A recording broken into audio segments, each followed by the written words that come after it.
Hi friends, welcome to my channel Geetha Srinivas vlogs.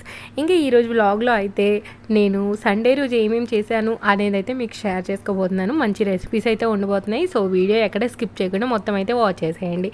ఇక్కడ వచ్చేసి నేను ముందు రోజు నైటే దోశ పిండిని అయితే ఇలా కలిపేసి పెట్టుకుంటే ఎర్లీ మార్నింగ్ దోశలు వేసుకోవడానికి ఈజీ అవుతుందని చెప్పేసి నైటే కలిపేసుకుంటున్నాను. ఇక్కడ వచ్చేసి నేను ఇన్స్టాంట్ ప్రీమిక్స్ పౌడర్ నేను ఇంట్లోనే రెడీ చేసుకున్నానండి దోశ కోసం అని చెప్పేసి. నేను ఆల్రెడీ వీడియో అయితే పోస్ట్ చేసి ఉన్నాను. ఒకవేళ మీరు కనుక చూడకపోతే నేను ఇక్కడ ఇన్ఫర్మేషన్ ట్యాబ్లో అలాగే ప్లేలిస్ట్లో అయితే ఉంటుందన్నమాట, ఒకసారి చెక్అవుట్ చేసేయండి. ఇలా దోశ ప్రీమిక్స్ పౌడర్ ముందే రెడీ చేసుకోవడం వల్ల నాకైతే చాలా ఈజీ అయిపోయిందండి. అంటే నేను ముందు పప్పు పోయడం మర్చిపోయాను. సో ఇంకా ఇంటికి రాగానే పిండి ఉంది కదా, ఇంకా పిండి కలిపేసి అయితే పెట్టేస్తే పొద్దున వరకు మంచిగా పొంగుతుంది అనమాట పిండి. ఇక్కడైతే మంచిగా పొంగింది. ఇంకా ఇక్కడ నేను ఎర్లీ మార్నింగ్ సాల్ట్ కలుపుకుంటున్నాను. ఎలాంటి సోడా కానీ వంట సోడా కానీ మనం వేసుకోవాల్సిన పని లేదు. డైరెక్ట్గా సాల్ట్ కలిపేసుకొని మనం దోశలు వేసేసుకోవడమే. తర్వాత ఈరోజైతే నేను ఎగ్ దోశ వేయబోతున్నాను, అందుకని ఎగ్స్ అయితే తీసుకున్నాను. తర్వాత పిండి చూడండి ఎంత బాగా పొంగిందో. ఇక్కడ ఇడ్లీ ప్రీమిక్స్ పౌడర్ కూడా చేసుకుందాం అనుకుంటున్నానండి. కాకపోతే నా దగ్గర పొట్టు మినపప్పు ఉంది, గుండు మినపప్పు లేదు. ఇంకా అందుకోసమని నెక్స్ట్ మంత్ గ్రాసరీస్ తెచ్చుకొని అప్పుడు చేసుకుందాంలే అనుకుంటున్నాను. చూడండి ఇక్కడైతే నేను మాకు ఒక రోజుకి ఎంత సరిపోతుందో అంత పిండినే కలుపుకున్నాను. సో ఎక్కడ వేస్ట్ ఉండదు, అలాగే మనం ఫ్రిడ్జ్లో స్టోర్ చేసుకోవాల్సిన పని ఉండదు. అలాగే ఈ పిండిలో మనం ఎలాంటి ప్రిజర్వేటివ్స్ ఏం కలపలేదండి, మామూలుగా పిండి చేసి పెట్టుకున్నాం అంతే. అదే బయట మనం ఇదే పౌడర్ తెచ్చుకుంటే మనకి చాలా రేట్ ఎక్కువ, అలాగే వాళ్ళు నిల్వ ఉండడం కోసం అవి ఇవి కలుపుతుంటారు. నేనైతే బయటే పెట్టేశాను, ఫ్రిడ్జ్లో కూడా పెట్టలేదు. ఎందుకంటే నేను ఓన్లీ 3 టైమ్స్కి వచ్చేలాగే చేసుకున్నాను, ఎక్కువగా క్వాంటిటీ చేసుకోలేదు. ఒకవేళ మీరు 6 మంత్స్ వరకు క్వాంటిటీ మేము ప్రిపేర్ చేసి పెట్టుకుంటామంటే చేసుకొని ఫ్రిడ్జ్లో అయితే స్టోర్ చేసేసుకోవచ్చు. ఫస్ట్ అయితే ఇక్కడ నేను ఒక ప్లెయిన్ దోశ అయితే వేశాను. చూడండి దోశ ఎంత బాగా రెడ్డిష్ కలర్లో మంచిగా కాలిందో, అలాగే చూడండి ఎంత పల్చగా పేపర్ దోశ లాగా అయితే ఉందో. మా వారికి అయితే నచ్చిందండి. ఇంకా ఇలా రెడీ చేసి పెట్టామంటే మనం ఊరు వెళ్ళినప్పుడు వాళ్ళైతే ఈజీగా చేసేసుకుంటారు, హస్బెండ్స్ ఇంట్లో ఉన్నప్పుడు. ఇంకా చూడండి మంచిగా నేనైతే ఫస్ట్ ప్లెయిన్ దోశ ఒకటి వేసేసి పాపకైతే ఇచ్చేసాను. ఎందుకంటే పాప ఎర్లీగా లేచిపోయింది, ఇంకా ఫస్ట్ పాపకి ఇచ్చేద్దామని చెప్పేసి ఒక ప్లెయిన్ దోశ వేశాను. తర్వాత ఒక ఎగ్ దోశ కూడా వేసాను. ఇంకా వాళ్ళ డాడీ అలాగే పాప అయితే కూర్చొని కలిసి తినేశారు. రెండోసారి వేసినప్పుడు కూడా నేను ఒకసారి ఆనియన్తో ఇలా మొత్తం స్ప్రెడ్ చేసేసి తర్వాత బ్యాటర్ని అయితే వేసేసుకొని ఎగ్ వేసి దోశ వేసేసుకోవడమే. ఈ సింపుల్ అంటే సింపుల్ అండి. ఇందులో మనం ఆనియన్స్ వేసుకుంటే ఊతప్పం అయిపోతుంది. అలాగే మీరు కార్న్ దోశ కానీ ఏ దోశ అంటే ఆ దోశ అయితే ఈజీగా చేసేసుకోవచ్చు.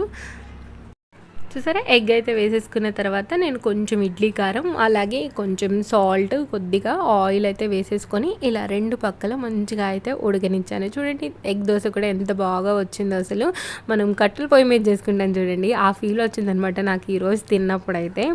ఇంకా వీళ్ళిద్దరు ఇక్కడ కూర్చొని అయితే మంచిగా బ్రేక్ఫాస్ట్ అయితే కంప్లీట్ చేస్తున్నారు. మా పాప అయితే మమ్మీ ఎగ్ అని చెప్పేసి వాళ్ళ డాడీకి ప్లేన్ దోశ ఇచ్చేసి మా పాప ఎగ్ దోశ తింటుంది అనమాట. ఇద్దరు కలిసి అయితే బ్రేక్ఫాస్ట్ అయితే చేసేసారు మొత్తం.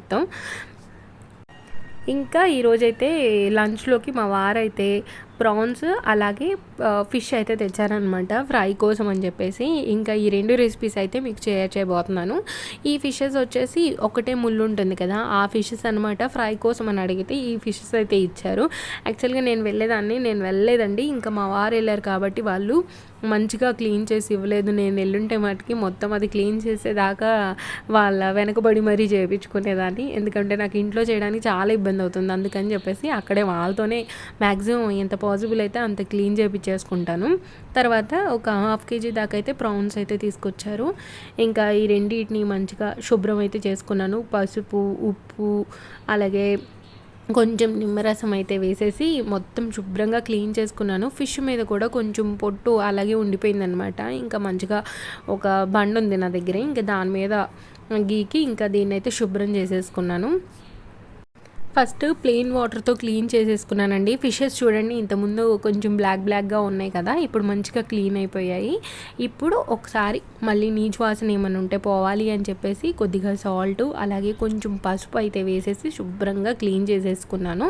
మంచిగా అందులో ఉన్న నీచు వాసన అంతా పోతుందనమాట. మీరు ఇంకా వేయాలి అని అంటే ఇందులో లెమన్ పిండేసి కూడా మంచిగా క్లీన్ చేసేసుకోవచ్చు.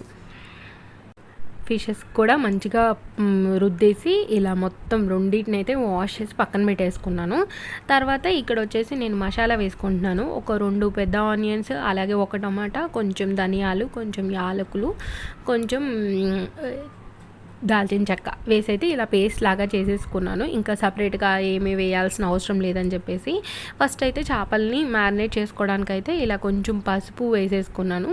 తర్వాత కొంచెం సాల్ట్, కొంచెం కారం వేసేసి ముక్కలకైతే మంచిగా పట్టించుకోవాలని ఇందులో అల్లం వెల్లుల్లి పేస్ట్ కూడా వేసుకున్నాను. కొంతమంది ఎగ్ కూడా వేస్తారు పైనుంచి, అంటే మనం వీటిని ఫ్రై చేసుకున్నప్పుడు. నేనైతే వేయలేదు, ఎందుకనంటే కొంచెం ఎక్కువసేపు ఉందనుకోండి ఎగ్ నీసు వాసన వస్తూ ఉంటుంది అనమాట తింటూ ఉంటే. అందుకని చెప్పేసి నేను ఎగ్ అయితే వేయలేదు, డైరెక్ట్గా ఫ్రై చేశాను. నేను ఇలా ఫ్రై చేసిన దానికంటే నాకు పీసెస్గా చేసి ఉంటుంది కదా, అలా చేసింది అయితే నాకు బాగా నచ్చిందనమాట. ఇంకా ఇలా చేసింది కూడా బాగుంది. కాకపోతే ఏంటంటే మనం ఫ్రై చేసేటప్పుడు కొంచెం ఇవి తిప్పడానికి ఇబ్బంది అనిపించింది నాకు, అంటే అంటుకుపోతుంది. అందుకని చెప్పేసి మామూలుగా పీసెస్ చేసినవి అయితే ఈజీగా తిప్పడానికి అవుతుంది. ఇంకెలా మొత్తం మసాలా అంతా ఫిషెస్కి అయితే పట్టేసుకున్నాను. కానీ ఫ్రై చేస్తున్నప్పుడు అదొక ఫీల్ అనమాట. నేను ఎప్పుడు ఈ ఫిషెస్ని ఇలా ఫ్రై చేయలేదండి, ఇది సెకండ్ టైం నేను చేయడం. లాస్ట్ టైం చెల్లి డెలివరీ సడన్గా అవడంతో ఆ రోజు నేను వ్లాగే షూట్ చేయలేదు, లాస్ట్ టైమే తెచ్చుకున్నాను. కాకపోతే ఈసారి అయితే వ్లాగ్ షూట్ చేస్తున్నాను. ఫస్ట్ అయితే ప్రాన్స్ కర్రీ చేస్తున్నాను. ప్రాన్స్ కర్రీ కోసం అయితే ఫస్ట్ కడాయి పెట్టేసుకొని అందులో ఆయిల్ వేసేసుకొని, తర్వాత ఇక్కడైతే ఒక ఆనియన్ అయితే మంచిగా కట్ చేసి పెట్టుకున్నానండి గ్రేవీ కోసం అని చెప్పేసి. మనం ముందుగా రెడీ చేసి పెట్టుకున్నాం కదా పేస్ట్, అది కూడా వేసేసి మంచిగా ఫ్రై చేసుకోవాలి. అంటే ఈ ఆయిల్లో మంచిగా మొత్తం ఆనియన్స్ బాగా ఫ్రై అయ్యేలాగా ఫ్రై చేసుకొని, తర్వాత అందులో మనం కొంచెం అల్లం చిన్నులపాయ పేస్ట్ చేసుకున్నాం కదా, అది కూడా వేసుకోవాలి. అంటే నా దగ్గర ఆల్రెడీ ఉంది, అదే వేసుకుంటున్నానండి. ఇక్కడైతే నేను ఒక పెద్ద స్పూన్ దాకా వేసుకున్నాను. వేసుకొని ఇలా మొత్తం కలిసేలాగా కలిపేసుకున్నాను. చూడండి ఎంత మంచిగా ఉడికిపోయిందో, ఆనియన్స్లో నుంచి వాటర్ ఆయిల్ అయితే బయటకు వస్తుందన్నమాట. ఇంకా తర్వాత ఇక్కడైతే పసుపు కొద్దిగా వేసుకొని, కరివేపాకు కొంచెం వేసుకొని మొత్తం కలిపేసుకున్నాను. ఇలా మొత్తం ఉడికిపోయిన తర్వాత నేను ప్రాన్స్ కడిగి పెట్టుకున్నాను కదా, అవైతే వేసేసుకొని మంచిగా కలిపేసుకొని మసాలాలో కొద్దిసేపు ఉడకనివ్వాలి. నేనైతే ఇక్కడ ఒక టమాటా కూడా కట్ చేసి యాడ్ చేసుకున్నానండి. అంటే ఆల్రెడీ ముందే కట్ చేశాను, నేను ముందు వేయాలా వద్దా అనుకున్నాను. కాకపోతే ఇంకా ఉంచుకొని ఏం చేయాలి అని చెప్పేసి వేసేసాను అనమాట. మంచిగా టమాటా కూడా ఉడికిపోయింది. ఇంకా ఇలా మొత్తం ఒకసారి కలిపేసుకొని మనం మూత పెట్టేసుకుంటే ఈ ప్రాన్స్లో ఉన్న వాటర్ అంతా బయటకు వస్తుందన్నమాట. మనం గోంగూర ప్రాన్స్ చేసుకోవచ్చు. నేను ఒకసారి బిర్యానీ చేయాలండి ప్రాన్స్తో. కాకపోతే నాకు ఊర్లో దొరుకుతాయి చూడండి చిన్న చిన్న ప్రాన్స్, అవి ఇష్టం. ఇవి టైగర్ ప్రాన్స్ కదా, అంత తీపి వచ్చేస్తుంది అనమాట కర్రీ. మీరు ఎంత ఆనియన్స్ తక్కువ వేసుకున్నా, ఏం తక్కువ వేసినా కానీ తీపి వచ్చేస్తుంది.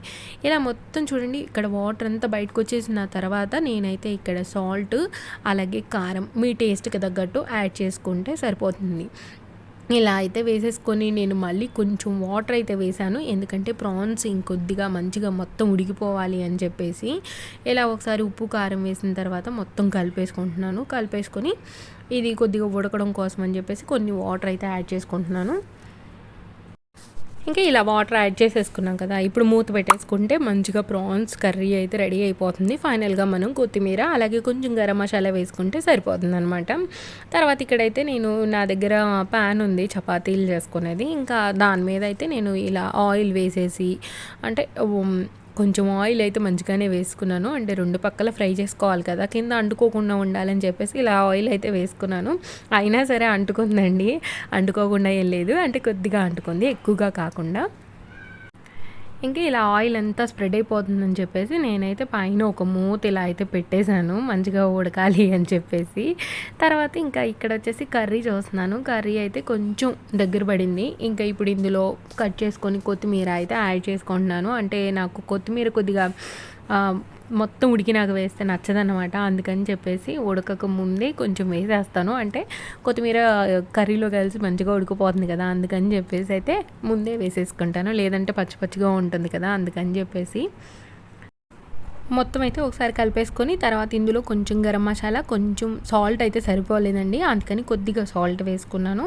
వేసేసి ఒకసారి మొత్తం కలిపేసుకొని మనం మూత పెట్టేసుకుంటే ఇంకా కర్రీ అయితే రెడీ అయిపోతుంది. ఇంకా ఫ్రై కూడా చేసుకోవచ్చండి. నేనైతే కొంచెం గ్రేవీ కర్రీ లాగానే పెట్టాను, ఎందుకనంటే రైస్లో కలుపుకుంటే బాగుంటుంది కదా అని చెప్పేసి. తర్వాత ఇంక ఇక్కడైతే ఫిషెస్ని ఒక సైడ్ నుంచి ఇంకో పక్కకైతే తిప్పేసుకున్నాను. అది చాలా టైం పట్టిందండి తిప్పడానికి, అసలు తిప్పుతుంటే రాలేదన్నమాట. అమ్మ వాళ్ళ ఇంట్లో చేసినప్పుడు నాకు పీసెస్ మీద వేస్ట్ చేసింది అయితే బాగా నచ్చిందండి. అంటే అది మంచిగా ఫ్రై అయిపోయిందనమాట. ఇలా పెద్ద ఫిష్లని ఫ్రై చేయాలని అంటే కొంచెం తిప్పే అప్పుడు ఇబ్బందిగా ఉంటుంది. అలా పీసెస్ అయితే ఏంటంటే మంచిగా మనం టర్న్ చేసుకోవడానికి ఈజీగా ఉంటుంది. ఇంకా తర్వాత అవి ఫ్రై అవుతూ ఉంటాయిలే. ఇంకా గిన్నెలు అయితే వాష్ చేసేసుకుందాము ఈ లోపు అని చెప్పేసి ఒక పక్కన గిన్నెలు అయితే వాష్ చేసుకుంటున్నాను. ఇంకా మా పాప వచ్చేసి మమ్మీ ఫిష్ అని అడుగుతుందనమాట. అంటే తను తినింది అస్సలు తినలేదండి. ఇంకా అయినా కానీ అడుగుతుంది. వాళ్ళ డాడీ చెప్పారనమాట, ఇంకొకటి ఉంది కదా అది చూపించారనమాట, ఇదిగో ఫిష్ ఇక్కడ ఉంది చూడు అని చెప్పేసి. ఇంకా అందుకని నాకు వచ్చేసి ఫిష్ అని చెప్తుంది. ఇంకా గిన్నెలు అయితే మార్నింగ్ కడిగామండి, మళ్ళీ ఇప్పుడు ఈవినింగ్ ఆఫ్టర్నూన్ కూడా మళ్ళీ వచ్చేసాయి అన్నమాట. ఇంకా ఎప్పుడు కడిగేసుకుంటున్నాను. ఫైనల్గా ప్రాన్స్ కర్రీ అలాగే ఫిష్ ఫ్రై అయితే రెడీ అయిపోయిందండి. హోప్ మీకు ఈ వీడియో అయితే నచ్చింది అనుకున్నాను. నచ్చినట్టయితే లైక్, షేర్, కామెంట్ చేయడం మాత్రం మర్చిపోదు. Thank you so much for watching this full video. Bye bye.